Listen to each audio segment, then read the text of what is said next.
Hello, good evening, everyone. Thank you for joining us. My name is Alex Dongs. I am the press secretary to the Prime Minister.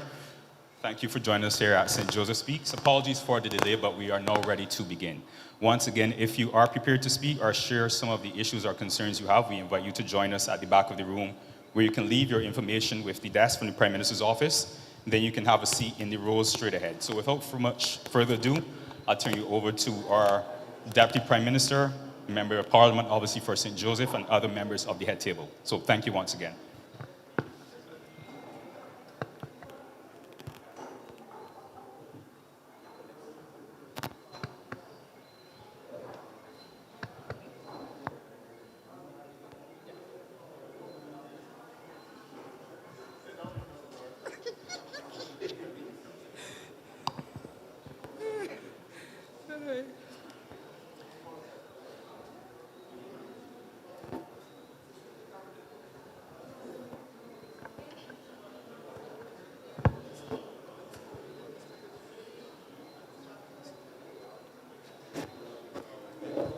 Pleasant good evening to each and every one of you.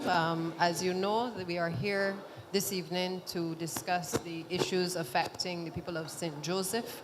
So I think without further ado, I would move to the very first person. Again, we are here to listen, so please take your time and just explain to us some of the concerns that you may have. Thanks. And as usual, your name and address, and then your issue. Okay. All right. A blessed good night to the Deputy Prime Minister, the Attorney General, and Senior Minister. My name is Dolores Thompson from Melvin Hill, St. Joseph.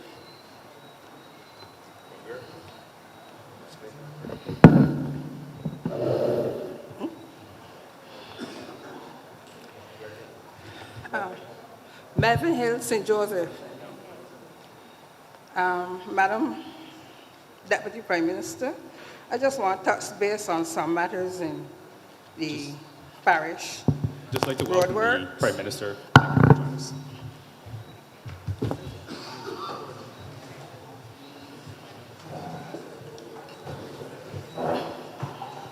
I apologize, I was doing a recording, so sorry about that.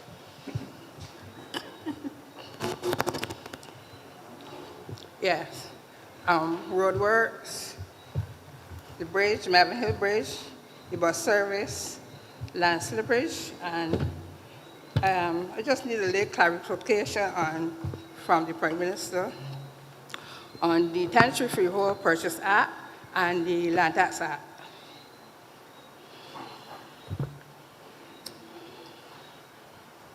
Okay, let me deal with the first one. Okay. The road work, Yes. could you give me some... Melvin Hill. No. Could you give me some insight about what's happening at Fruitful Hill, Coconut Grove, and Ron's Road? Okay. So all of the roads that you and the areas you've called are actually under the Scotland District Rehabilitation Project, which is the project where we have acquired loan financing from the People's Republic of China through the Exim Bank in the sum of 230 million to be able to do roadworks across the Scotland District. Of course, St. Joseph falls within the Scotland District, and so we have a works program which addresses a number of the parishes within the Scotland District. Vaughan's Road, as you mentioned, was one of the sample roads that the Chinese team would have started. I am told that that is about 90% complete. They should be doing the paving on that part of the road, the very last section of the road next week. There is still a bit of accommodation works that still have to be done, but the vast majority of the works in that area have actually been completed. There was some inconvenience to the residents, I'm well aware, because I visited, so has Dr. Springer. And there was a section that couldn't be paved because we had some challenges in terms of boundaries, which presents some issues in terms of whether we have to do acquisitions from time to time, or whether there is enough space on either side of the road in order to be able to conduct the rehabilitation works. But we've been able to resolve that for the most part, and it is anticipated that we will be in a position shortly to be able to pave the road and to bring some relief to the residents in that area. As it relates to Fruitful Hill, works had started on that project quite a number of years ago, so I can understand the frustration of the people of St. Joseph, and I can tell you that your MP has not been short of, crying out for the concerns of the people. But one of the things that we recognized was that the road actually required a more detailed design. Again, appreciating the fact that the district is very challenging in terms of the slippage from time to time, we decided to do a more detailed design, which we have put out to tender. And that, along with Coconut Grove, both of those have gone out to tender. So you would have seen a lot of gabion work that was initially started, but we recognize that it is obviously a bit more complex than initially anticipated. And we are in the process of having the designs done so that those works can be completed. But you have any idea when especially the Coconut Grove and the Foothill Road? Right, so the tender for that is going to close, for both of those will close on the 4th of May. Once those tenders are opened, then we would be in a position to be able to have the individuals the professionals do the designs. And then as soon as possible thereafter, we will start the actual road works on that particular area. It will involve more gabion building. And the good news is that a number of the persons who were formerly ash workers and who had taken up the opportunity to participate in the construction gateway programs which were offered by the government.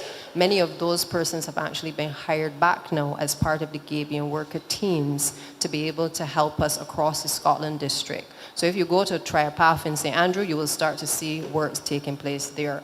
Once we have the designs for those within St. Joseph, you will then start to see as well an escalation of the works with a number of the gabion teams being able to do work within the St. Joseph community. Okay. All right. I just want to give Mr. Patrick a thank you for patching the roads. Pardon? I just want to give Mr. Patrick a thank you for patching the road from Toscarna to Melvin Hill. The next thing is on the Melvin Hill Bridge. There are some missing columns on both sides. They need to be replaced, and also on both sides of the bridge, it need debushing. Okay. I can't dispute with you on the debushing. That is a concern I had as well when I visited just a few days ago. I think that the temporary works that were done, and perhaps the technical team can speak a bit more detail to it, but my understanding is that there is this interlocking work that was done, which is on either side of the road. One side? Yeah, one side of the road. And we actually tidied up the area because I was also very concerned that again, work had been done, but it probably had not been properly communicated the extent of the works that were done. We have since tried to correct that and tidy up the area, but there is still some debushing work, I agree, that needs to be done in this space. Now, while that work has been done now, which I said is temporary, the intention is that there are designs that are being done by the Complant team, which is a Chinese team, to be able to then do a more permanent fix for that particular structure. So that what you see there is a temporary fix to be able to stabilize the lands, and that is in consultation with our teams in MTW, or supervisory consultants and Complant. And then once the design work has been completed, that is going to move up into the works program to be completed. I just want to take the opportunity as well to indicate to the people of St. Joseph that one of the things that has been particularly challenging with a number of the bridges and the roadworks in St. Joseph is that while we had a number of works planned at the beginning of certainly at the beginning of last year, we had a lot of heavy rainfall in the latter part of the year, and as a consequence, the ministry found itself and the technical team responding to a lot of emergency works.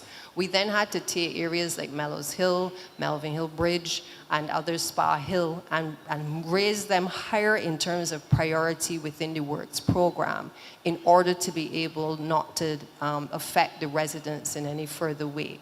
So a lot of the works that we intended to do, we could not do. They kind of got pushed down into the program. And a lot of the ones that we are actually prioritizing now are works that we have had no choice but to prioritize in order to stabilize the lands because of the slippage. You were talking there just now I was speaking about the actual bridge, not the part that fell in last year, October, that the conveyance workers came and fixed in December. I'm not speaking about that. I'm speaking about the actual bridge that the columns missing. Right, but that is part of the overall design. So we're not going to just do the road and not address the bridge. So it's all part of one But project. it is dangerous. I agree So that need we do something have happening there. right. We do have some challenges. The bridges have been inspected. Where there are concerns with the bridges, we have taken a position, whether people appreciate it or not. We have closed bridges where we have felt that the bridges were so unsafe that whether it's cars or pedestrians should not be going over them. So there's no hesitation on this ministry not to close a bridge. We understand the disruption that is caused to the people and the residents in the communities, but equally, our first priority is always to the safety of the residents and to the commuters as well. Anyhow, I'll go on to the bus service. The bus service, well, Madam Prime Minister ordered some buses, but I think that things get worse. For Chalky Mount, after 7:30 at night, you have to wait till 9:30. After 9:30, you have to wait till 12 o'clock. Before we get the buses, we used to have a 7:30 bus, a 8:30 bus, a 9:30 bus, 11 o'clock bus, and a 12 o'clock bus. That goes for Sugar Hill and Chalky Mount. If the 7:30 bus is you by the Globe, you got to start up by the Globe or all along Hinesbury Road or somewhere to wait till 9:30 to get another bus. I don't think that that's fair. Right, so I'm not sure if Linda Holder is here from Transport Board, but if she is, she can perhaps come to the And mic. the same thing goes for Sugar Hill too. Right, so There is the hour, while Chalky Mount is the half. right, so on the last occasion we were here, one of the concerns was definitely the Sugar Hill bus, which my understanding is that there have been some improvements to that service. You're now mentioning Chalky Mount. Right, so I don't have an update as it relates to that because I haven't had the same. Chalky Mount one. Right, I haven't had the same complaints in relation to that, but the Sugar Hill one was definitely one that we tried to improve the service on that particular route. And I agree with you. We're waiting on the buses as well. I believe when Prime Minister visited the People's Republic of China, we've entered into a memorandum of understanding with the Chinese team that they're looking to be able to provide additional buses, both the smaller sizes as well as the larger buses as well.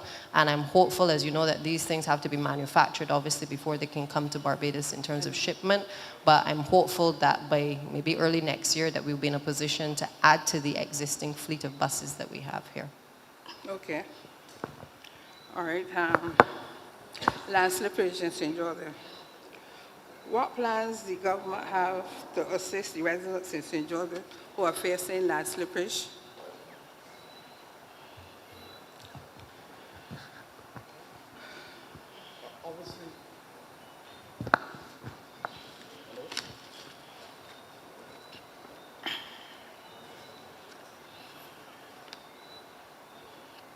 You can hear me now?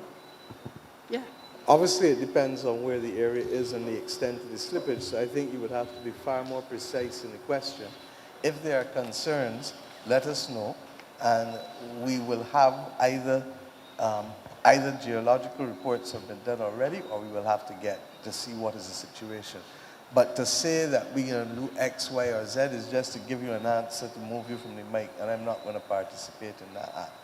So you'd have to be far more precise, and if you need a site visit, then we can look at it. We know that we've been dealing with people, for example, in St. Simons and in White Hill. Understand? If there are difficulties in specific areas, just let us know, and let us get the Ministry of Public Works and the requisite geological support services to go in and give us the responses. Okay. Prime Minister, this one is for you. I just want a little clarification on the Tenantry Freehold Purchase Act and the Land Tax Act, where pertaining to a conveyance and getting a value land tax certificate where the landlord owe taxes. The Act states in Part 8 of the Land Tax Act 41(1)(a) that the commissioner could issue a land tax certificate, but it doesn't mean that the landlord does not have to pay the taxes. So I'm facing some problems with BRA and getting a certificate for tenantry matters. I think that if that's the case, then let us take your information and investigate it for you. Because I don't know the facts. That's what she said. Pardon? She's Huh? No. The work that I'm doing. Is national housing that matter? But if that's the case, we'll take that off record. Okay. Because I don't know what is the situation with respect to that offhand, and I would have to pull up the legislation and ask the AG to look at it and see what is the situation that we're talking about. Okay? Okay. Okay, that's it. Thank you very much. Who's next?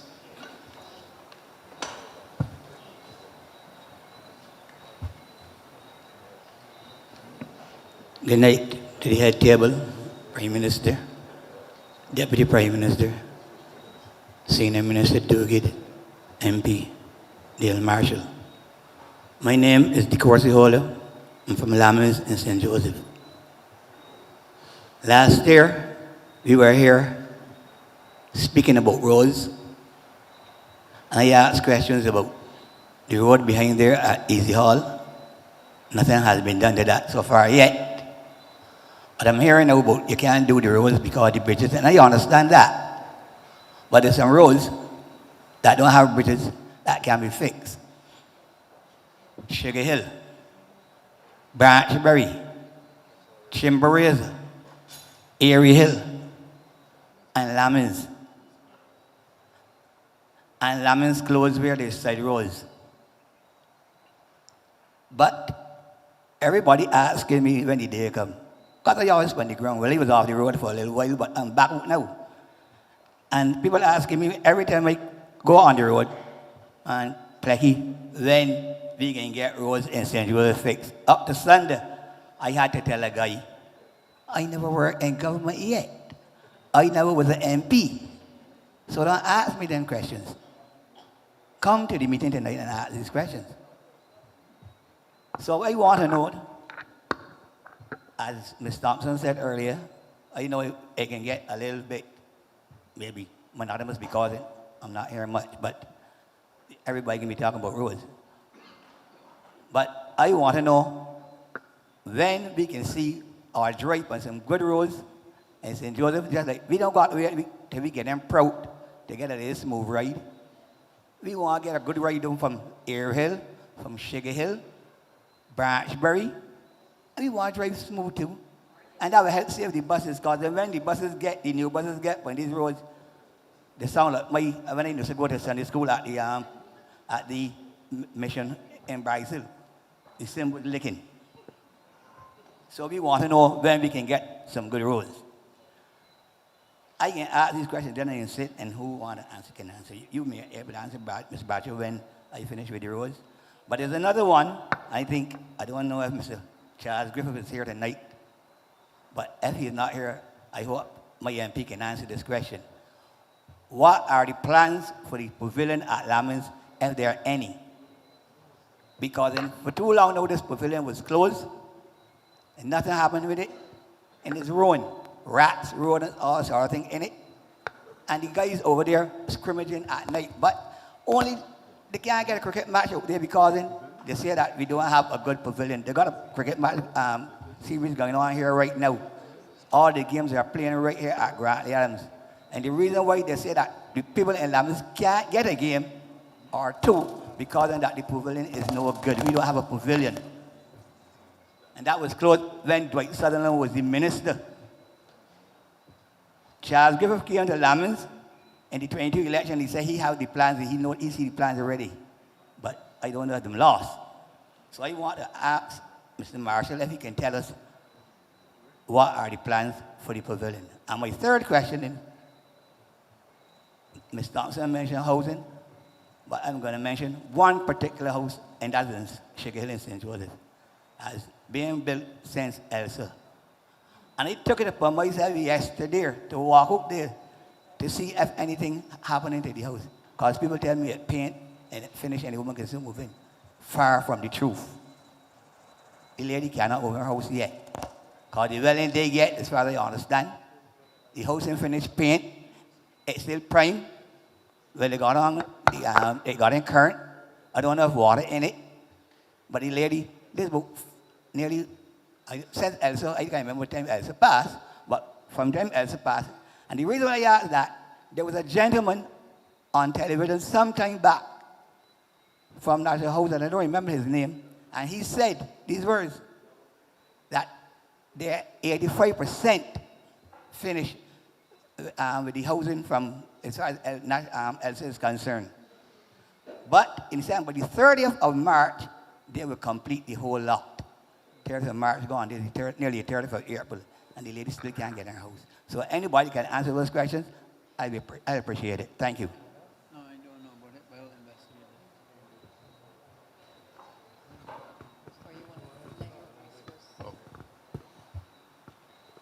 it. Thanks very much, Plecky. I know your passion, and you've always been there to advocate for these many issues. In relation to the specifics of the house at Sugar Hill, you've reached out to me to remind me to chase that particular matter with National Housing Corporation. I've done so. The CEO of National Housing Corporation is here, so I believe he'll be able to give you some specifics.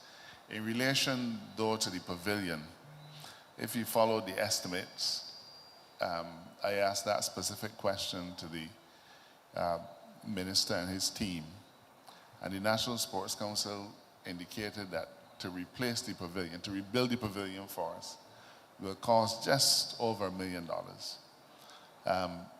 They had committed to rebuilding a pavilion for us. That is a very dense area, a lot of young people. The pavilion was kept busy, cricket, square dancing, other classes. And I too am passionate about getting it started again. It would be a shame if that entire area, Sugar Hill, Chimborazo, Airy Hill, that entire geographical area did not have the benefit of that pavilion. I believe that the CEO from the Sports Council is here, and he will answer you specifically on their plan for it.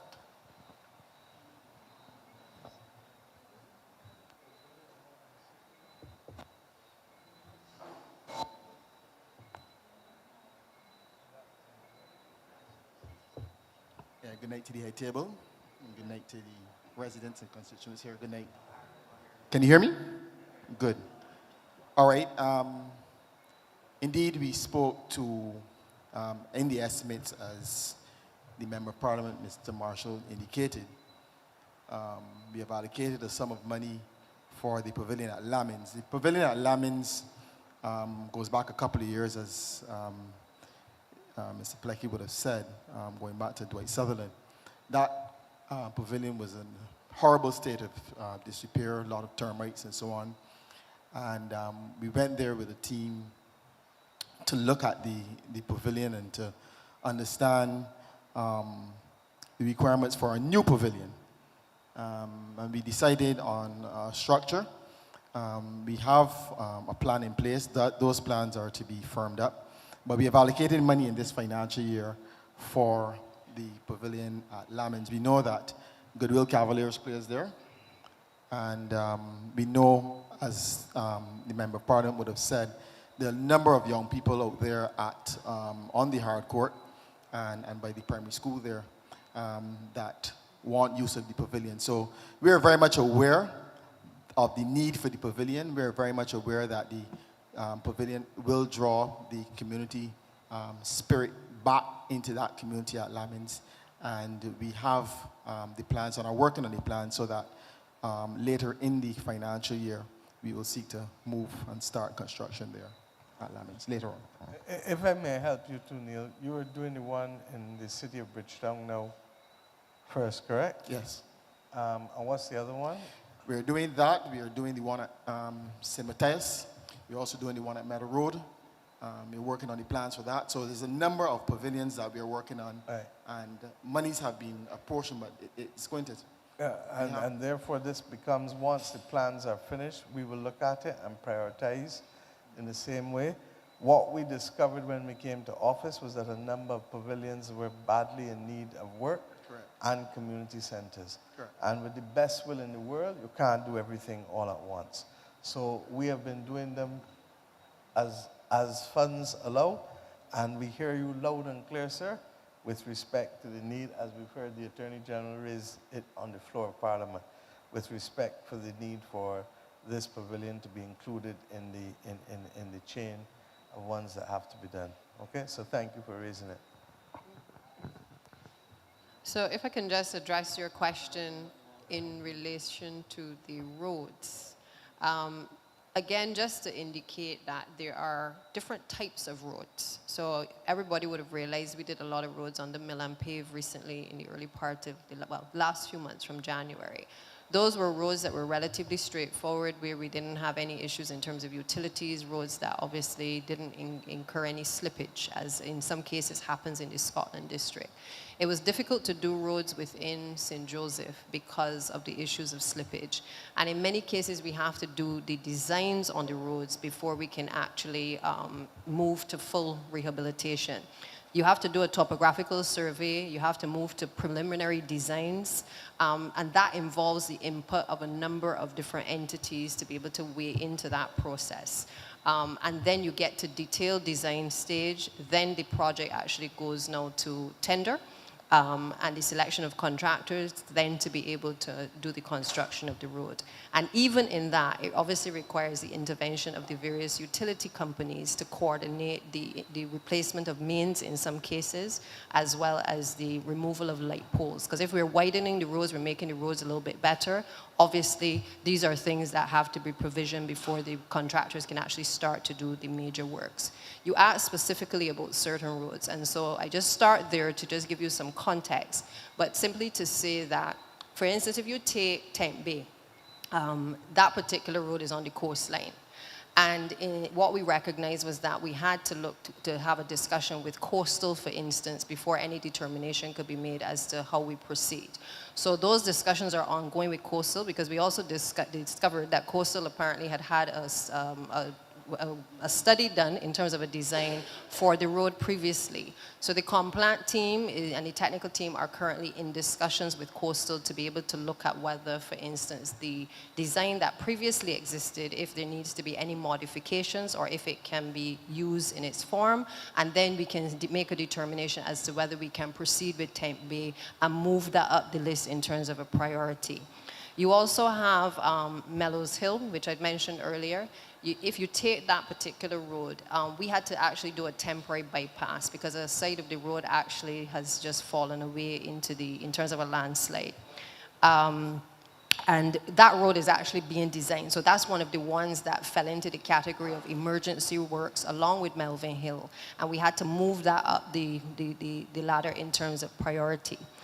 Then if you take Braggs Hill, which you mentioned, and Erie Hill, we are at the preliminary design stage. So the topographical surveys have been done. There is now the input in terms of the design team. And once that is completed, they move to the detailed design stage, which then allows us to be able to move to contractors to then be able to do the actual works. And I know you're looking at me, you're asking for timelines. I can't give you a specific timeline, but what I can just go through in terms of the narrative is to assure you that the works are being prioritized for St. Joseph, okay? As it relates to Spa Hill, this was another emergency situation where recently we had some slippage there in what we would call the belly of the actual hill. We were able to do some temporary repairs on that slope, and we are at the preliminary design stage as well for Spa Hill. And as I said, MTW has commenced some work so as to allow the persons who live in that area to be able to access it from either side. The Sugar Hill Lanes Bridge area, that is actually at detailed design stage. So that is more advanced, and that I'm hoping will be one of the next roads that we will be able to commence relatively soon. Highway Z, which is the Bathsheba area, That one is the road that leads to Bathsheba, because we've already completed a number of the other areas of Bathsheba. And we're doing that in 2 phases. So we have 2 sectors that we will do on that project. And that, again, is at detailed design stage. So in terms of readiness, there is Sugar Hill and Lanes Bridge that we expect to do next. And then we also have the Bathsheba area as well. There's also, in terms of priority, the Highway 3A, which is Sugar Hill to Highway 3, Springfield Road, as I mentioned earlier, Coconut Grove, because while we're doing the gabing work, we're also looking to repair the full road as well. There's also Highway 3, Cotton Tower, Easy Hall Road, Vaughn's Road number 3, Cattle Wash to Gaggs Hill, Bathsheba to St. Elizabeth, and Highway 3. And as you would have heard earlier, because we can't get to the full rehabilitation of a number of the roads in St. Joseph, because we have to do the designs, what the team has done is basically either do the normal milling and paving where they could. In some cases, they've had to use the coal mix, or in some cases, they've had to do a deeper overlay of the road. It is not perfect by any means, but again, I give you the assurance that St. Joseph, because of the complexity of the soils, it means that we have to take a little more time and a little bit more effort to being able to press ahead in terms of doing rehabilitation. And if the last thing I will say is, if you think in the context of the White Hill area in St. Andrew for a minute, again, most people would have said, abandon the area because of the slippage. We've taken a position, having done all of the topographical surveys, the preliminary designs, and the detailed designs, that we've been able to press ahead now that we have all the information in front of us to redesign the road and the area to allow people to remain where they have lived for generations. And phase 1 of that has already been completed, and we are now on to phase 2, and the designs for phase 3 is in progress as well. So I just give you that as an example because there are a lot of similarities between St. Joseph and the St. Andrew area as it relates to the slippage, and it is very unpredictable, as I'm sure you can appreciate, in terms of doing the planning for the roads.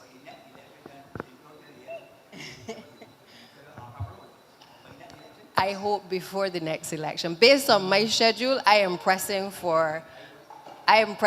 not for any election. I'm trying to make sure that we do these roads safely, sir. That is what is most important to me. And believe me, we have recognized the complexity which is created by people having to have bridges closed and roads closed. That is not lost on the ministry. But the priority at all times for us still has to be safety and making sure that we design the roads properly. Because if we don't do that, then you're going to complain that the road break way and there was slippage. So we have to do the best job we can in terms of getting all the information together that allows us to make an informed decision as to how to actually construct the roads within the Scotland district.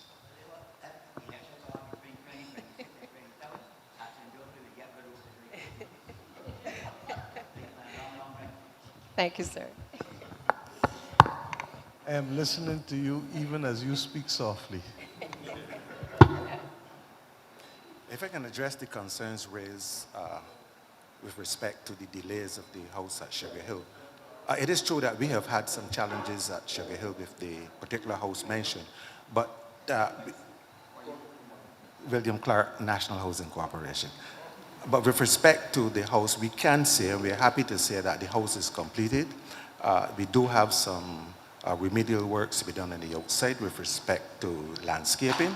But only today we were discussing having the house owner come in that they can receive the keys and they'll be able to move in the house before the end of this week. So we are happy to report that we have reached that stage where the house can now be occupied. Thank you.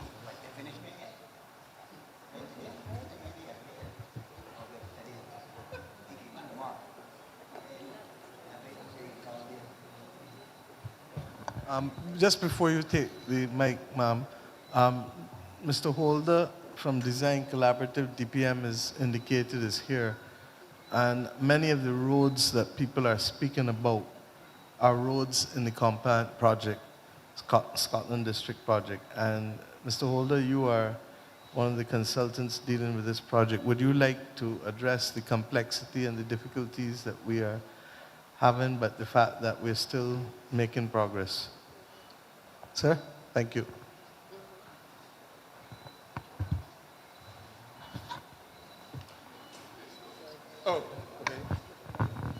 Good evening. My name is George Holder from Design Collaborative.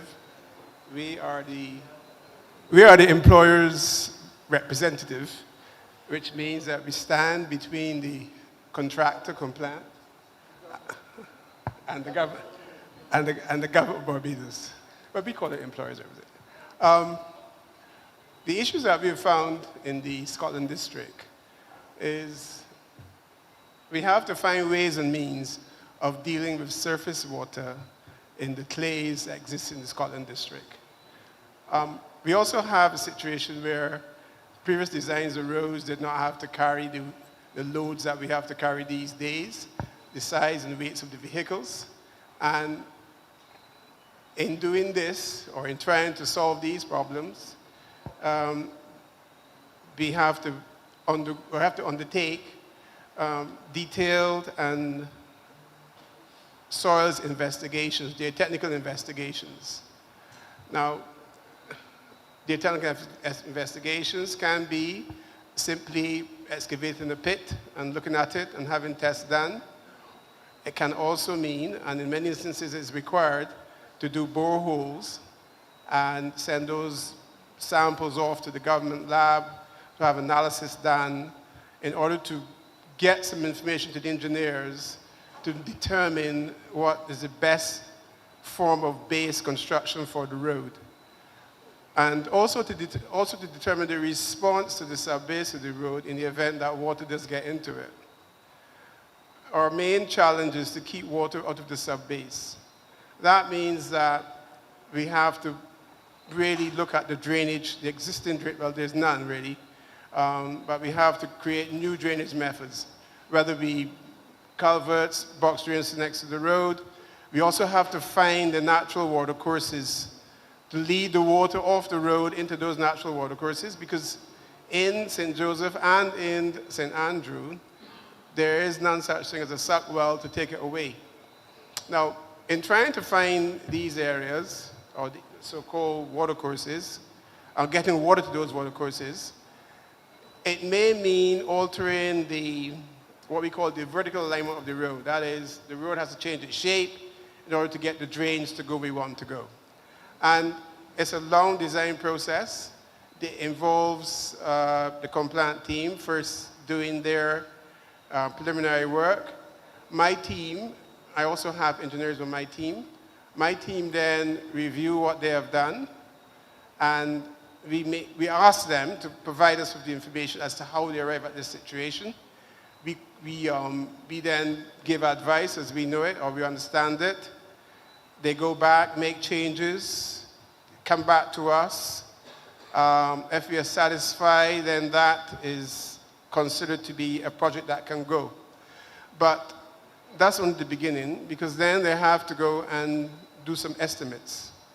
And the produce bills of quantities, and then do estimates for our review. And even then, we have to have pretty decent discussions as to why the cost is this or why the cost is that. That is also a pretty engaging process.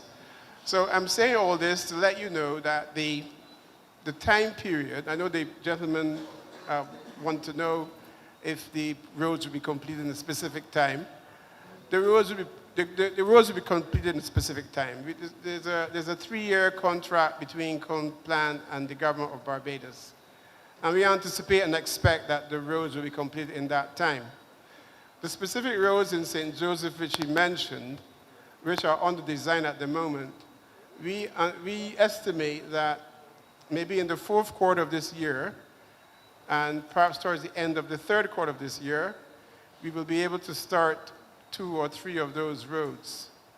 And in the next year, we will be able to go full out on that, simply because we will have released the contractors from the work they're doing in St. Andrew and be able to move them onto the roads in St. Joseph. In terms of construction, we are faced with a shortage, you wouldn't believe it, but a shortage of contractors. And when I say short of contractors, I mean contractors who are capable of carrying the works as designed in the Scotland district. The Complant, the main contractor, they have not been able to establish their compound yet. They have not been able to bring in their workers yet. So we are doing the works at the moment with Williams Construction, Jada, and I understand there are two, not Jada, Infra, and there are two other contractors who will come on stream shortly. So you'll have 4 subcontractors working with Complant until they are able to get their team up and running. And as you know, there are roadworks going all over Barbados, Mill and Pave, there's other CAF roads, and there are enough people to go around, workmen to go around. And that's one of the issues that we have. Hopefully, in the new year, when these new contractors, I said, come on, and some more people are trained, we'll be able to work in more subcontracts. I was working in 10, 12 different roads at the same time. So that's where we're at. And that's the process. Those are the questions or the problems that we have to solve. And hopefully in a year, 16 months time, we'd have mastered them and solved all the issues. And the gentleman here would not have to concern himself about whether or not the roads will be done prior to the election. Thank you. Thank you. Thank you very much, Mr. Holder. Ms. Phillips?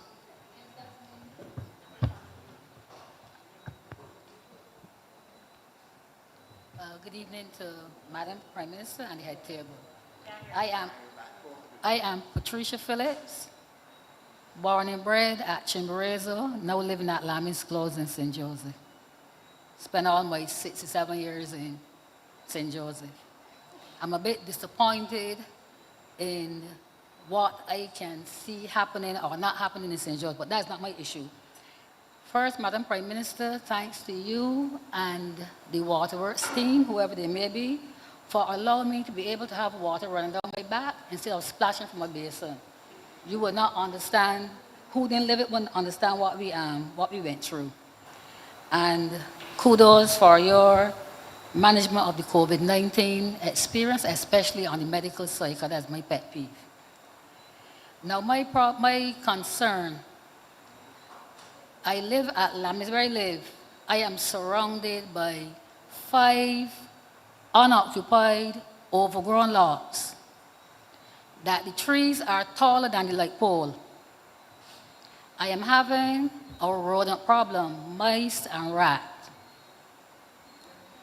This is 12 to 15 years that I have been contacting the public health sector when it was Morris Bayer and now at the David Thompson.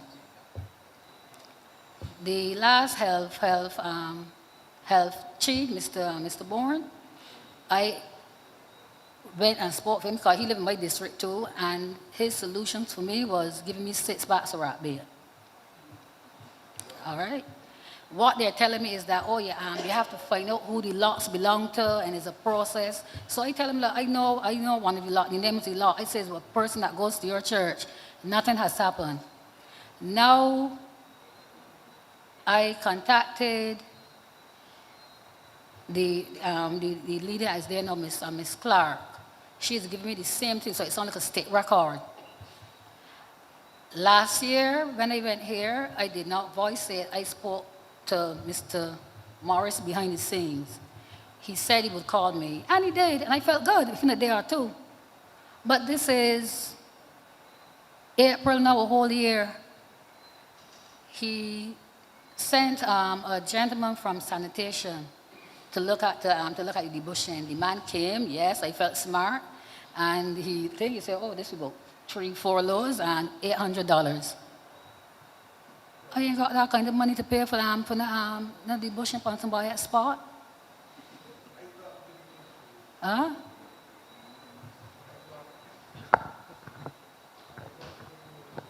Mm-hmm. And I want to invite you to Parliament when the debate is going on. You and a number of other people who for the last year have appropriately voiced your concern about the fact that people who own property are not accepting the obligation of ownership, which is to keep it in a good state such that it does not become a nuisance to others. The legislation was back and forth, the bill, and in fact, it will be back before us tomorrow. We're actually meeting tomorrow and not Thursday. Yeah, come tomorrow. And I would expect, especially given Cabinet, and I don't know Parliament yet, I would expect that it will be laid in Parliament on the next occasion.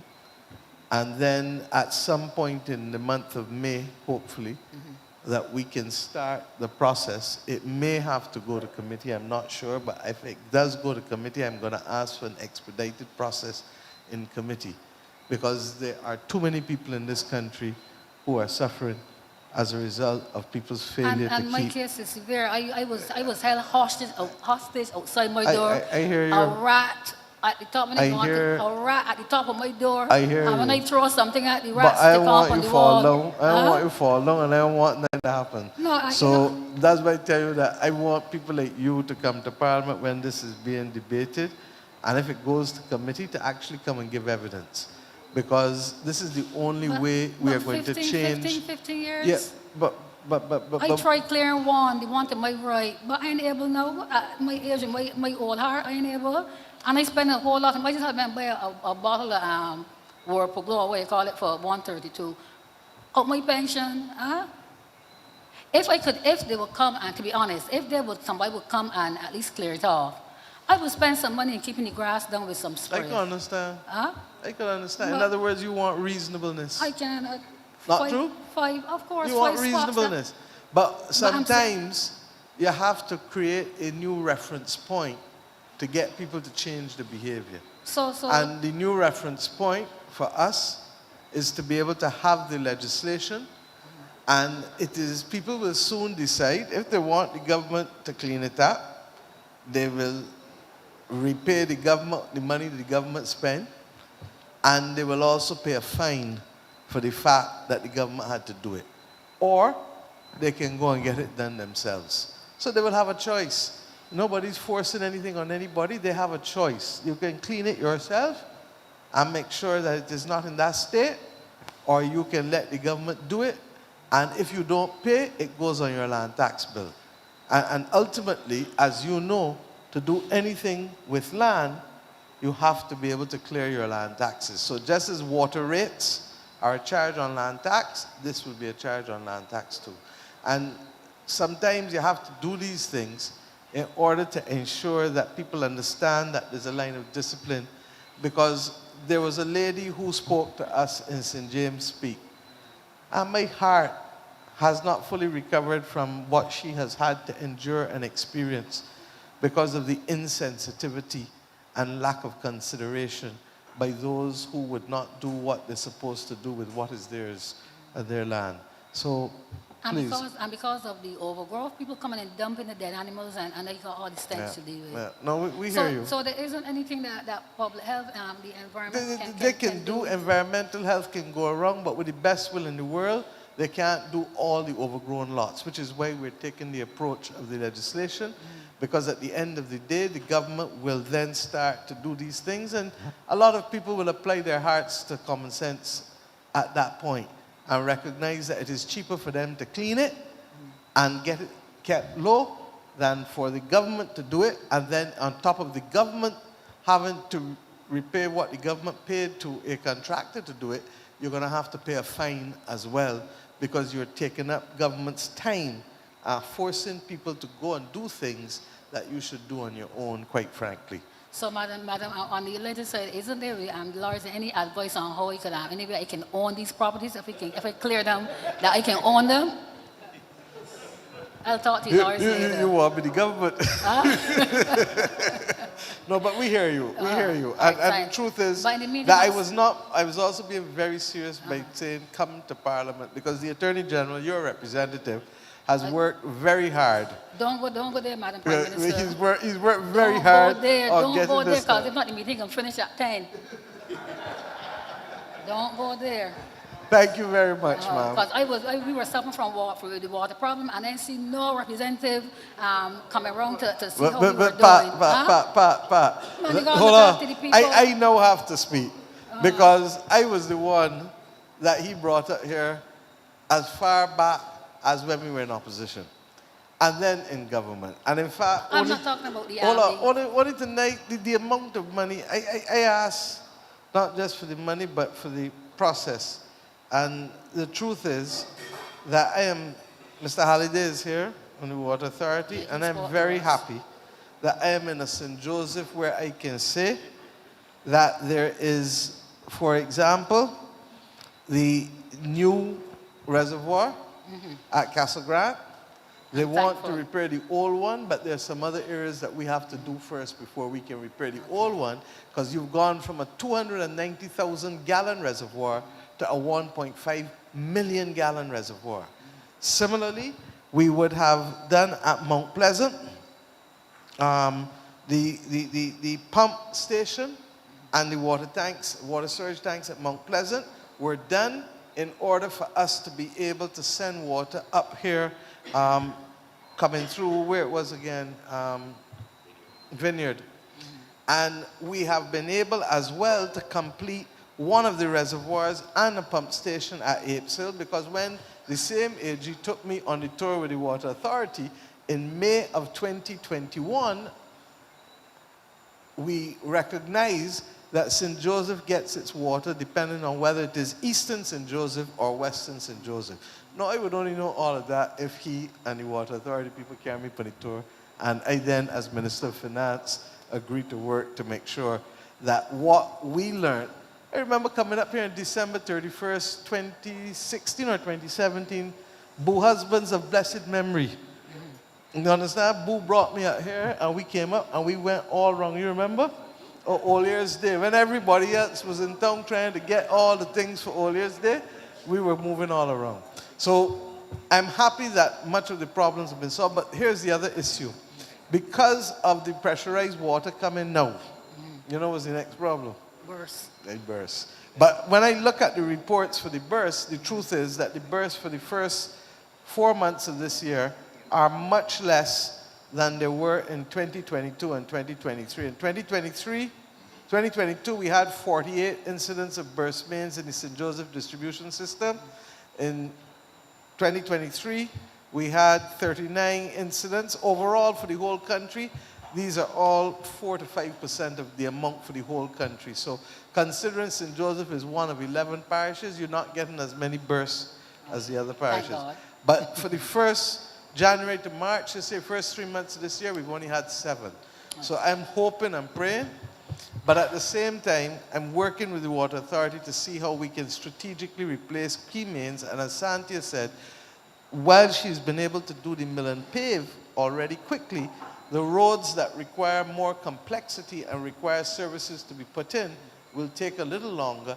And in some instances, Water Authority, or if we're applicable, NPC and Light and Power would also have a role to play. So we are doing a lot, but we require people's patience in some instances because it's not straightforward. We in St. Joseph have been waiting too long. I agree, but guess what?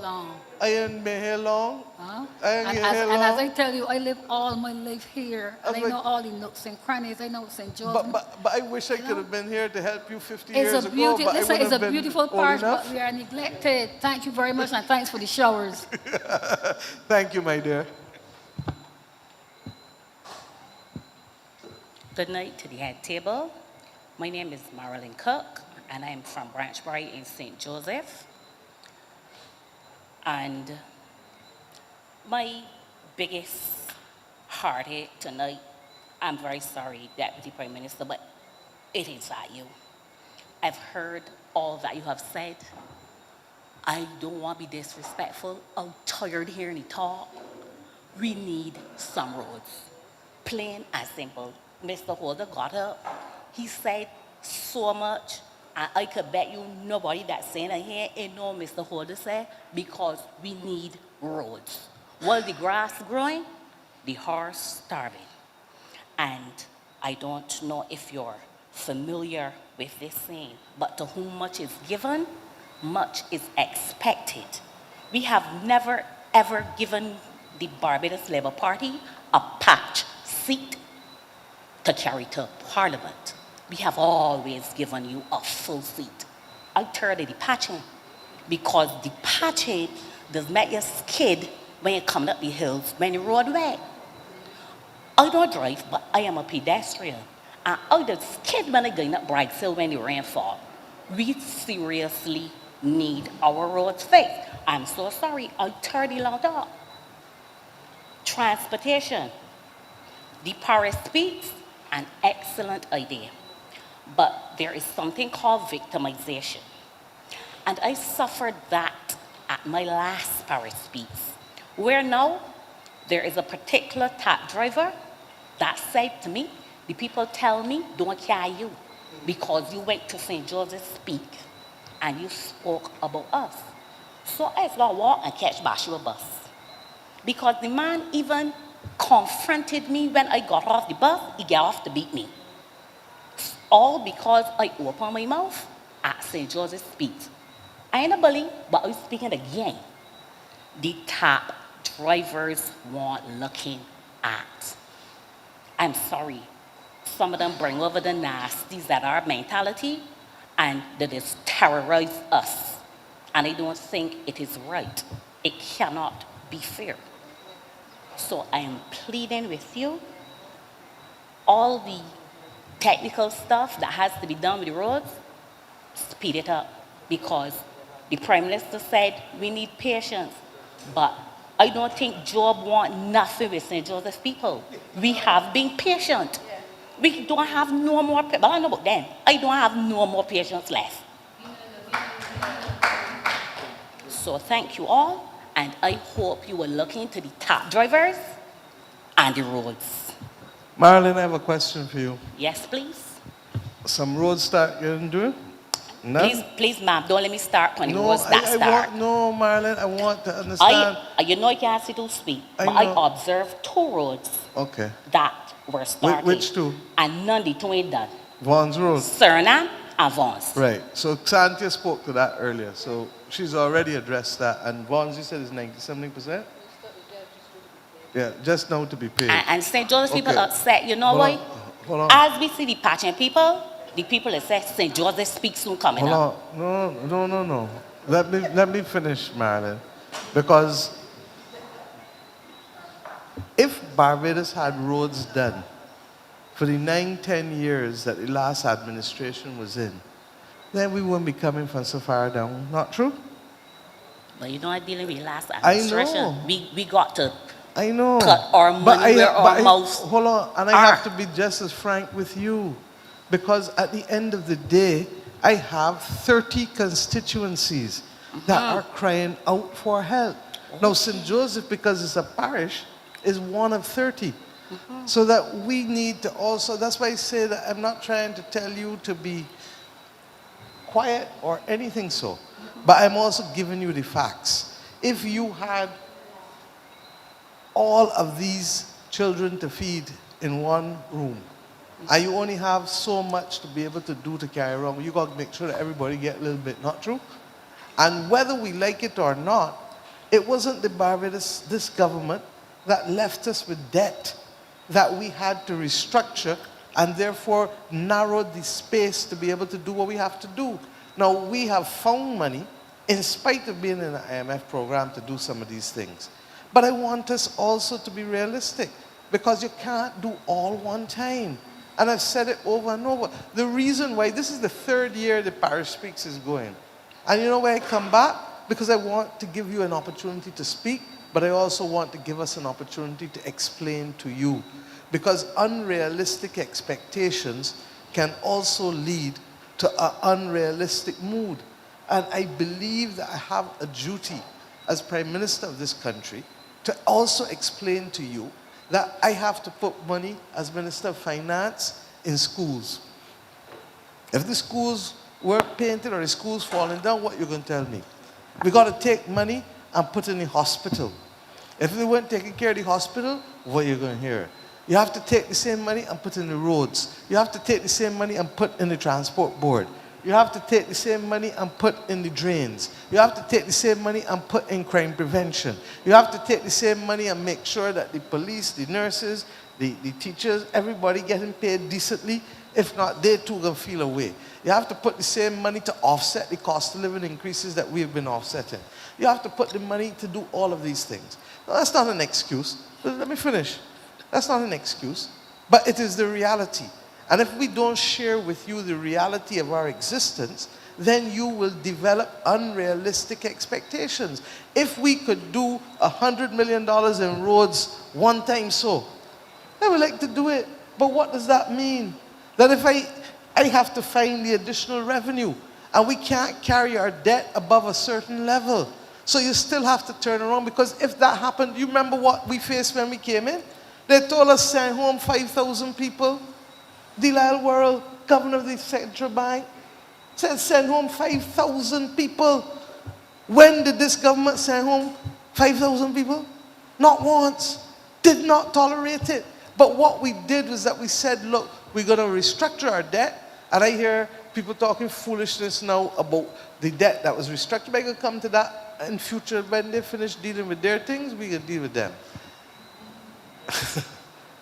But separate from that, what we had to do as well is to be able to deal with a number of areas where there was no provisioning for many years. Now, we're the first, Santi told you last year, and this year again, she said it, that she has a report on bridges. Santi, when was the last work done? When was the last work done on bridges in Barbados? 2007, but serious maintenance on the bridges has not happened. So that all of a sudden now everything is becoming an emergency. So I need you to understand that the failure to do all of these roads all at once is not out of contempt for you or for the people of St. Joseph or St. Andrew or St. Michael or St. James or Christchurch, because I can go parish by parish. But it is about being able to do things in a balanced, measured way where we can still do housing. Dolores want to make sure that people get houses in this country. Where Elsa come along, and Mr. Holder remind us that the same lady who need to get in her house in Sugar Hill, because we had to fix, how many houses, William? Over 700 houses had to be rebuilt, and then about 2,000 almost for repairs. Now, when 2021 started, we didn't expect to have to do that. And God forbid, I pray that there will be no major hurricane or floods. Because who was it? Pat, who was it was asking Pat about this? Somebody asked about the land slippage earlier. It was Dolores. Ask him about the land slippage too. Santia and Rommel had to go up in St. Simon's and deal with, on top of White Hill, got to deal with that. So I hear you, my dear. I know you long. I know you well. And I know that you are a reasonable woman. And I'm saying to you that let me give you the facts so that you can be reasonable with respect to these facts. Because if we don't do it this way and the government topple over, the government, there are 20-something, I don't even want to tell you how much. The countries in the world that got debt problems and got liquidity problems is almost 50, 60 countries collectively. I just came back from IMF World Bank meetings, and I'm telling you that the one thing I know, I said it in the budget, I am not letting Barbados, as long as I got control of anything to be able to do with the policies, I am not putting us in a position where this country is going to be put on the edge again, such that 5,000, 2,000, 10,000 people, lives at risk with respect to restructuring of the debt. So the old people taught us that a little with content is great gain. But I want to be ambitious and to do a lot with content. But a lot still does not mean all at once. So I'm saying that in the same way, when I came here in St. Joseph, Dale would tell you, you know too, that we were cursed and people don't want to hear us about water. 1 year, 2 years, 3 years, it takes cursing for what, three and a half, 4 years? And in the last 2 years, what have people been able to do for the most part? 18 months, 2 years. because it took us time. I couldn't wiggle a nose, twiggle a nose like Bewitch, Elizabeth want Bewitch, and get the 1.5 billion gallon tank in Casa Grande built overnight. You know it took time, 'cause it's just there above you. You understand? So I'm saying to you that let us please be measured and recognize that these things sometimes take time. We heard Mr. Holder. Sometimes when you're doing the designs, you have to wait. If you could do the geotechnical and get it done quick, that's great. But sometimes they got to go and do boreholes. Then they dig the boreholes, you got to get the equipment for the boreholes. You got to make sure the equipment available. Then when you finish digging it and you take the sample, you got to send it down to the government lab. And you got to pray that you get it back. Or sometimes, as William is reminding me, it has to go overseas sometimes, so that we may look at something and feel that it is done. The other thing that hit me was his reminder that in St. Joseph and St. Andrew, we have no suck wells. 1/7 of our land is oceanic upsurge. It's clear. So it means that the things that we can do with ease in other parts of the country, we can't do here. And it therefore means, as you just heard from Mr. Holder, that in some instances too, you may have to redesign the road because of the flow of the water in the drain. So these things are complex. I went when Vaughn's Road started, and I would like to go when Vaughn's Road get paved very shortly, because I want to make sure that we can deliver something to the people that will not disappear or will not degrade in a short period of time. And you know what they say? Those who fail to plan are prepared to fail. And that's why sometimes the planning takes a little longer, especially in this Scotland district, than it does in the rest of Barbados, because of the nature of the landscape. Now, you said to whom much is given, and you're absolutely correct. Because equally, where there is an abundance of beauty, there's usually a destabilizing factor. And St. Joseph and St. Andrew have some, and St. John are some of the prettiest landscapes to be found in the Caribbean. But they are constrained equally by features and factors that make the living here need careful management with respect to it. In St. Andrew, Rommel will tell you, we can't go and put down housing by him any and everywhere. And in fact, one of the problems that he will have in St. Andrew as MP is that he can't meet the housing demand in that parish as much as he would like. And similarly here at Dolores, in certain parts of St. Joseph, we will not be able to meet the housing demand as quickly as we would like. Behind you in Branchbury, in Ginger Works, we are doing a number of house lots, and that's one of the few areas where we've been able to move with ease and alacrity there. So I know that you are a reasonable woman, and I know, therefore, that you will understand that I can take the lashes now, like I did with the water, but with Mr. Holder, you tell me don't call an election in a hurry, right? So with due time, we are not even at 2.5 years since the last election.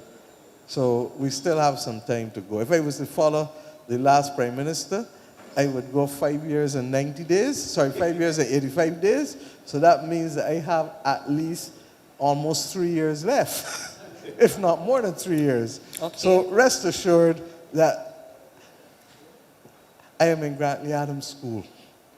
I am conscious of the need of the residents of St. Joseph. Thank you. I have listened, ma'am, and you said I'm a reasonable woman, but I'm not a stupid woman. You said this was Parish Speaks number 3. And all of the speeches we heard tonight, we were given from Parish Speech number 1. So, you know, when you have school, you just have theory, and then you have practical, 100% for theory. But I think the practical must be given a failing grade in these roads. I am so serious. And I will take your grade now, because I know that you will come and apologize to the minister and to the AG for not believing that the process of planning takes time. But And, Auntie, and Mara, look, I know you long. Oh, God. I now come, look, cook some fish and cuckoo for me next week and let me talk. Because listen, if you do me roads, cook what fish but for me I anytime. can't get the road done in a week, so it means I can't get the fish and cuckoo. But seriously, So though, I'm serious too. I'm And please, I have ma'am. tried to explain to you, ma'am. Seriously, Mara, I've tried to explain to you in a way that I hope most Bajans. understand all I'm of you using saying. your opportunity at the microphone to explain to the country, because we are getting to believe that because we want or need something now, that I can just, or anybody here can twiggle the nose That's and it not happens. what we are trying to say. But it what I'm seems saying to to us as though we are these stepping stones. It's like you telling me this one doing, the next one doing, the third one. Let me put it in context for you. I understand. This government made the choice. St. Lucie got some roads and you got the water. St. Lucie wants water, all the mains and all the things, and the brown water still got to do, right? St. Andrew is getting the bridges. And then St. Peter and St. Lucie been complaining about the brown water. I want you to understand But that I we understand have... you. No, You no, telling me with that all I get due water respect- so I can't get roads. No. But take back that. I'm not taking it back I either. understand what you are No, saying. I am but not I taking it still back. need you all to understand our point of view as well. Marilyn, we are not only understand it, we have literally worked night and day to make sure that we can get water in here for you. You know how bad I felt when I come all through St. Joseph and find out that people, where's Pat? All of them complaining about the fact. Talk to me. No, I talking to heavy Pat child about to water. lift up. No, I am. And then go for water. I could tell you about the water situation. So therefore, Marilyn, let us get real and understand what... No, let us finish, please. Please. Don't get vexed. No, you get agitated. No, you agitated, not But me. please calm down, mommy. No, because you cooking fish and cuckoo for me. when all So, is and I said don't and eat done- from people I get vexed with. No, So- I would never do nothing. So listen, seriously, all jokes aside, you have to be reasonable. I am being reasonable. And in being reasonable, the government has to make sure that the money goes to as many places as possible within the time frames that we have. I understand the And- road part. Let me get to tap people because I catch more bus than I hold walk on, road. but with all due respect, the tap issue is a separate issue. We're talking about roads. And what happened with the tap thing is not to be encouraged. And in fact, that is why the Transport Authority is there, for them to investigate complaints with respect to people who behave in an inappropriate manner. So I'm with you on the tap person. And in fact, when you were speaking, both the senior minister and the deputy prime minister were up here deprecating the fact that you have been treated in this way by a tap driver. So that's clear. But I also want you and everyone to understand that the cost of roads, Mr. Holder, what is the average cost of a road in the Scotland district to build, please?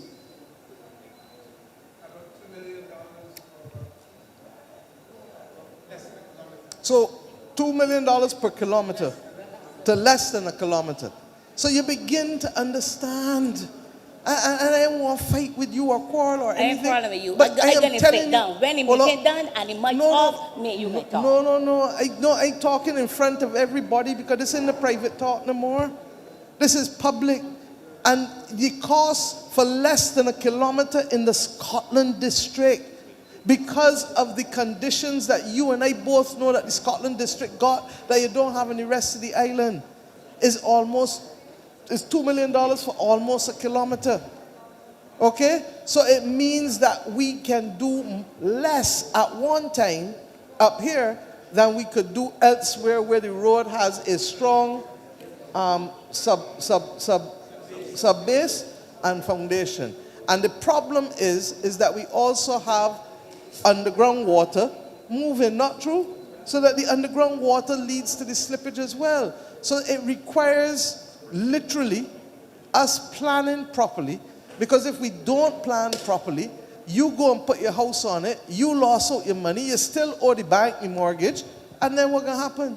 The government is then going to have to try and help come to make sure that you're not homeless. So these things are not simple, and I'm not going to let anyone believe that this is as simple as ABC 1, 2, 3. They are not. And that is why when you bring an engineering plan for me, if I can't read an engineering plan, I got to rely on Mr. Holder. What I will do is cross-examine him and the contractors to make sure that what they're doing is reasonable and what they're doing is fiscally responsible and what they're doing is value for money as far as possible. So that's where we are. All right? I understand all on the that you CAP have program, please go forward. Go forward. Because nobody should be intimidating anybody in this country for simply making a legitimate complaint about service. That's why we come. People come here and we know that people are going to complain about X, Y, Z. But that doesn't stop us from coming here because you need to listen. And I want them to take example from us. We go and listen and we go back, and if we can do better, we do better. If we are at the max, we explain to you we at the baller and we at the max already. But what is important is conversation. So for a person to want to intimidate you or victimize you for simply expressing a view about lack of service, that's wrong. Well, it has happened That's because wrong. I can't catch the I bus can't van tell no you, more. hold on, I can't tell you that it is not happening. I'm telling you it is wrong.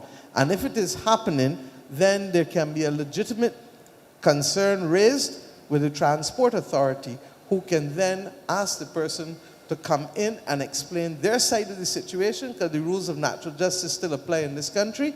And once that is heard and they hear both sides, then they're the appropriate authority to determine if there's any need for action, and if so, what is the appropriate action. Thank you. You're most welcome, my dear. I come in from a Fisher cuckoo. This time, breadfruit cuckoo, I hope you got them.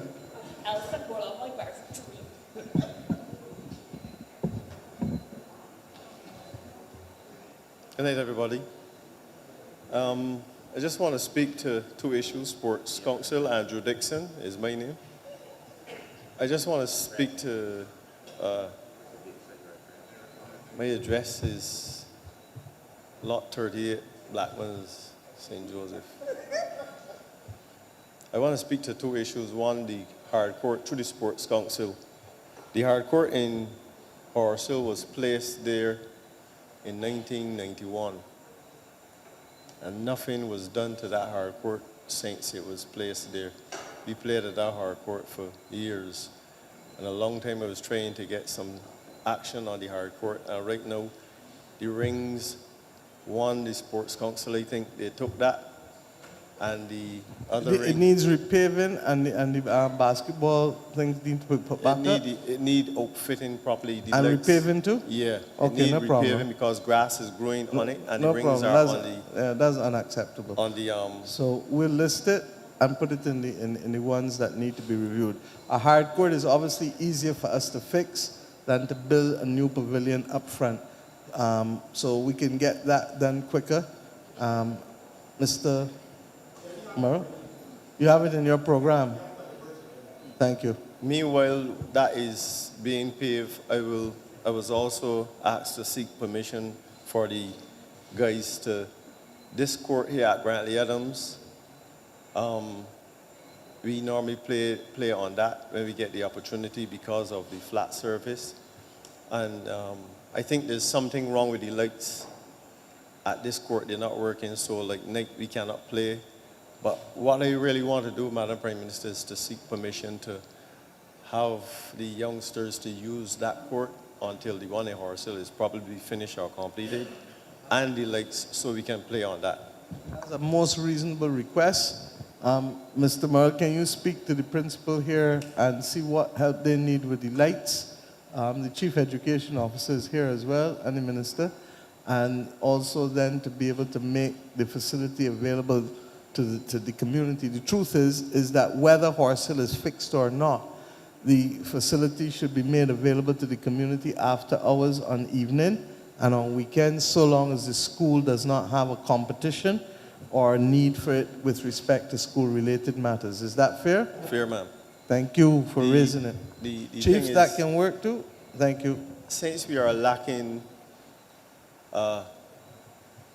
skills in Barbados, I want to know from the Ministry of Education probably there are programs, but I may not be aware all of some of the programs that they have in schools and in communities to actually encourage trade and some of the youngsters to, you don't necessarily have to be a dropout to go to trade, but to encourage some of the young men and women to go into trade. I see a lot of women painting now, and I think that is something that I just want to hear from the ministry what are the plans they have for the youngsters as far as boosting our trade and stuff like that in Barbados right now. I think, Kay, you want to talk about Construction Gateway? There's some programs, Andrew, don't go too far.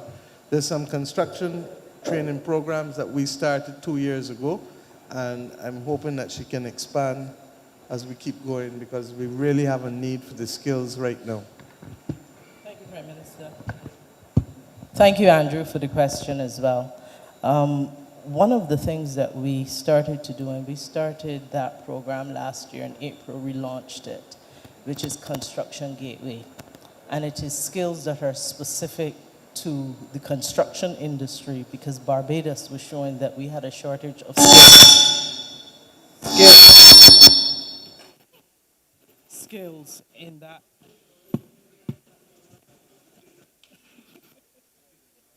A shortage of skills in the particular area. And so there were 24 areas in which skills, and they range from masonry to carpentry to tiling to painting to welding to a whole bunch of other areas. I don't have all 24 in my head. But we trained a significant number of people. They also received, many of them, their toolkits at the end of their training. So if you had a plumber, they received their toolkits that they can then go and use those tools to be able to go and start earning and living. There were also some job attachments for as many as we were able to get at the time. So it was the training, it was the tools, it was the gear, because some of them got their boots, etc., and job attachments. And I have to thank a number of people from the private sector, a number of businesses that actually donated some of those toolkits and some of the particular wear that they have. At that time, we trained both males and females. It was close to 2,000 that we trained over the last year, and we are getting ready to start the next cohort. This is a training program, the Construction Gateway, that was with Barbados Vocational Training Board, Barbados Community College, and Samuel Jackman Prescott, and the TVET, the Technical and Vocational Educational Training Institution. So it came together. So that is the Construction Gateway, specifically to this particular industry. We want to do other industry-specific training, but we need to go one by one. In addition, it wasn't just for the trades in that area, but we were also building skills in the future economy. And so there was some work that was done with the cybersecurity, as well as with we now currently have a cohort running with the artificial intelligence, and we will continue to offer those training for those skills. That's for the future of work. With the skills not being the most attractive thing to our young people today. Years ago, when there was a young boy who came in as an apprentice mason and you worked with the mason and the trade was passed down to you, I see now in the trade that much youngsters not interested at all in the trades at all. You're not finding the older guys mentoring the younger ones. So even though we have these things available, I still think that the Ministry of Education have to get it out there, make it more advertising, more appetizing, and allowing these youngsters to know how important trade is to our country, because if we have money that we work for and we don't have trade men to build the houses, we're still in trouble. So I still think that we have to put a little more energy into advertising trade and the necessity of trade.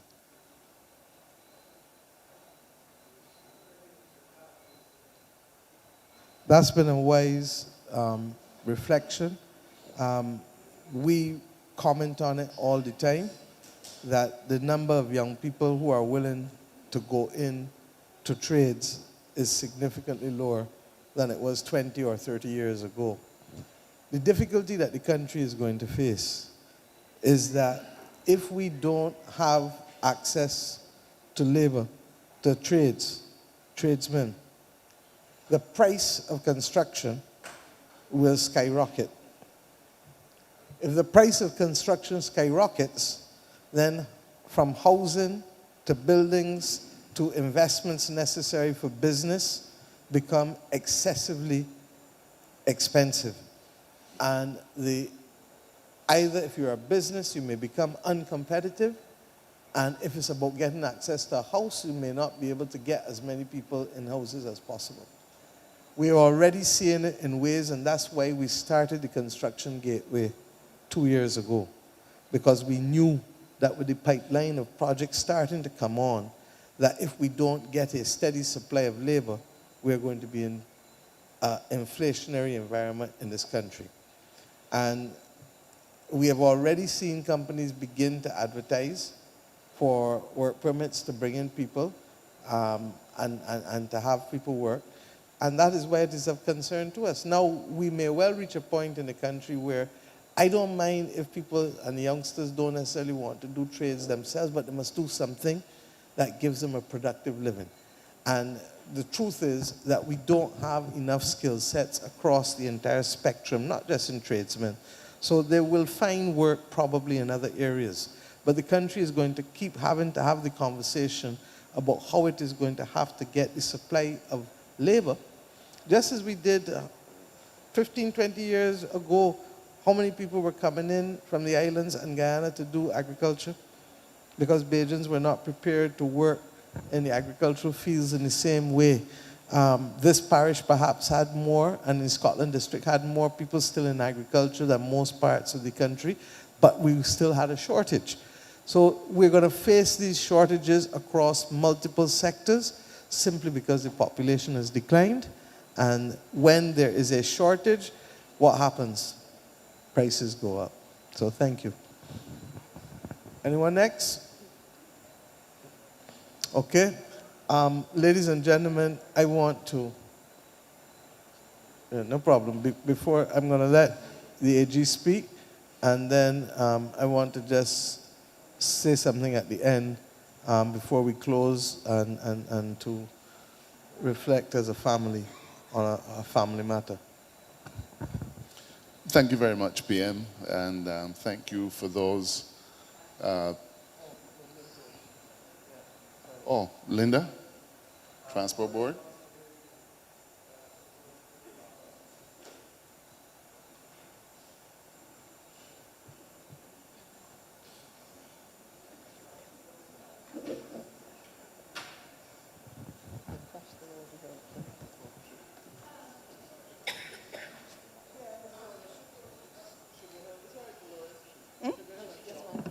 Okay, so we know we're still having problems in the Chalkymount area. Sorry, my apologies. Good night, everyone. I am Linda Holder. We are still having challenges with the Chalkymount in particular. We have been seeing some increases in Sugar Hill. I know that you would prefer that they're all larger buses, but you should have seen that we've been putting in some large electric buses on the Sugar Hill route.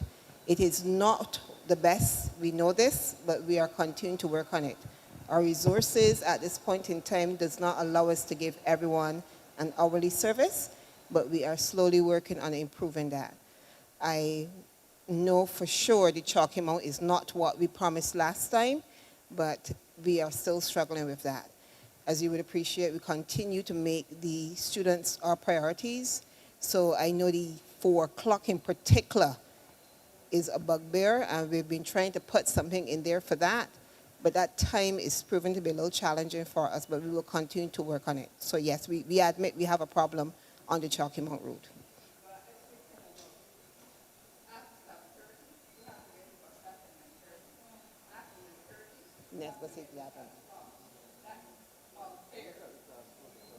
Yeah.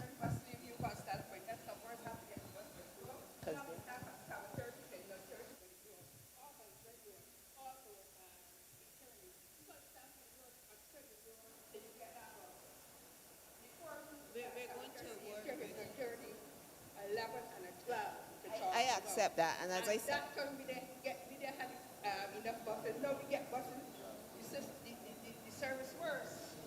okay, so we're working with the Transport Authority to put more services on the route, and we won't go into the number of buses we have at this point in time, but we will continue to work on it, and I appreciate that after 7, you're having some challenges, so we will look at plugging that loop. Whatever the shortage of buses, there are enough between the privately owned, and if there's some issues with the tap drivers, those have to be dealt with.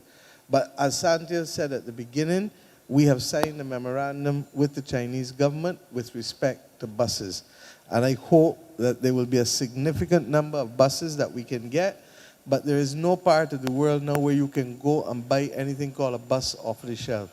And therefore, invariably, it means that they have to go through the thing of manufacturing the buses as well to spec. And that process, we're now trying to clean up the paperwork. So I don't even want to tell you that the bus can start getting manufactured next week or next month, because the paperwork still has to be cleared up first. And once that paperwork is cleared up, then those buses. We are hoping, and the number of buses is a significant number, because when I went to China, I spoke to them about it. We've been in negotiations about it, and we're looking at 50 long of the bigger buses and 50 of the smaller buses. So you're not talking about an insignificant number. But in the interim, the Transport Authority has to work with those who have licenses to be able to appropriately allocate them to routes, rather than people only being on routes that they feel are profitable. And that has to be a condition that we move forward, and that's why we're waiting. Santi should have us by the middle of the year, I hope, the framework for the Mass Transit Authority, which will better manage the deployment and allocation of buses to routes. Okay? Thank you. AG? Let me thank those constituents who've come out to participate in this program. When I first came to St. Joseph and started to address the issue of the roads and the Scotland district, the fairly frequent answer that was given to me by the Ministry of Public Works was that we should abandon the road, move out the people. It was cheaper to relocate the residents than to fix the roads. I have always personally resisted that approach, and I know that this administration does not support that approach for a number of good reasons. If we took that kind of approach, it would mean that our rural communities would die. Our village shops, our churches, you'll be moving people out of the Scotland district and moving them perhaps to live in Christchurch, where they can't grow a banana, where they can't grow coconuts. You're ripping people out from their culture. And if I ever had any doubt that what we're doing is the right thing, there's a family in St. Joseph, a great four-parent, went to Panama and worked on the canal, sent back money to buy 4 acres of land. So you know the time frame that I'm talking about, at the time when people like us didn't have no land anywhere. And Public Works suggested back then, not the people now, back then, that we should move out those people because of slippage, without understanding that we would be ripping those people away from something that is priceless. The Scotland district has always been a challenge. Don't let us fool ourselves. But the fact that it is a challenge does not mean that we should fix it hastily to satisfy our immediate, certainly my immediate political needs, or that we should invest money in it that will not last past 2 or 3 years. Santia can tell you that I am constantly complaining about the roads. Constantly complaining about the roads. There's hardly a day she doesn't hear me. And when I get a little tired and a little ashamed, I go to her junior minister, Rommel, and complain to him. But simply to satisfy an immediate need is not what is going to help us. For the moment, I think we can all see that some things have started. But you know, there was a time when I was told that we can't solve the water problem either. And through patience and perseverance, we fixed that. And we were told, oh, we would never do anything about the clinic. And patience and perseverance fixed that. And Pat, I'm so glad you came to the opening of Hillcrest, and I never saw you with a bigger smile on your face than when you were there on that occasion. So the point is that we are committed to doing what has to be done in St. Joseph, and we're doing it carefully and methodically, and all that we're asking is patience. And that's all. That is the beginning and end of it. But I am confident that in the way in which we've settled the water issues, built a new reservoir and so on, that we're going to get these things done. Vaughn's Road has taken long, but it is almost finished, and you can see the beautiful work there. Clifton Hill is in St. Thomas, not St. Joseph, but we've started that. And there are a number of other things that are in the pipeline. And you will see that this work will get done. The one thing that you will always be able to say is that we hold ourselves accountable. That's why we are here. Nobody wants to come to some place and get licks. But the point is, we are serious enough about what we're doing to come back to the people year after year after year, to expose ourselves to exactly this kind of criticism, because it helps to make the process of government more transparent, and it helps to hold all of us accountable. So don't feel, I'm not at all fazed. I've been hearing a lot of those kinds of things for the longest time, and I've always said, stay the course, we will get it done, and we've been delivering. So Pat, you just stay the course. We will get all of your things done in good time, and I will personally invite you to Parliament when we do the legislation. Prime Minister, your closing words. Thank you very much. I want to thank the people of St. Joseph once again for coming out, and to also say that, look, as I said to Marilyn earlier, it's not always a straight road, but the government will continue to do its best, and it will continue to try to reach as many of the issues and to deal with as many of the issues as possible. Along the way, there are hiccups. Elsa was a hiccup. When you have to turn and spend money on rebuilding 700 houses, 90% of whom are below the poverty line, and 95% of which were uninsured, that is a huge hiccup. And at the same time, you have to repair just under 2,000, I don't have the exact figure, but that was funding that would otherwise go into other things. The drainage, Santi is having to redesign the standards for drainage, because what we learned last year, as I keep saying, is that that heavy afternoon rain comes down now with such an intensity that it causes more problems than what used to be the gentle rain that we would get. So we are facing a number of complications that would not otherwise be there. By the same token, we have to deal with long-standing issues in the Scotland district that are beyond our capability because of the nature of the topography as we go forward. But I ask you, as I said, to continue to let us know where the challenges are. And once we know where the challenges are, we can work to fix them, even if there is a longer period of time in some instances that some people would like, because we have to go through a planning exercise rather than just saying, let's get that done. In some instances, we can do that. And in other instances, depending on the nature of what the problem is, it takes planning and engineering and skills that are dedicated as we go forward.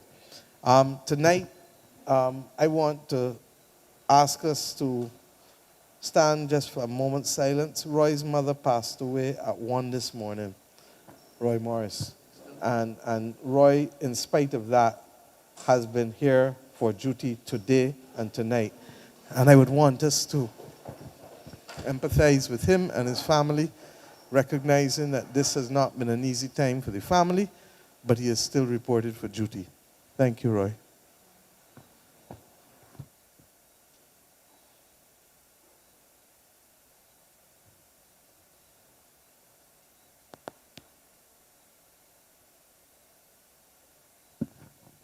May she rest in peace, and may your family be comforted. Thank you.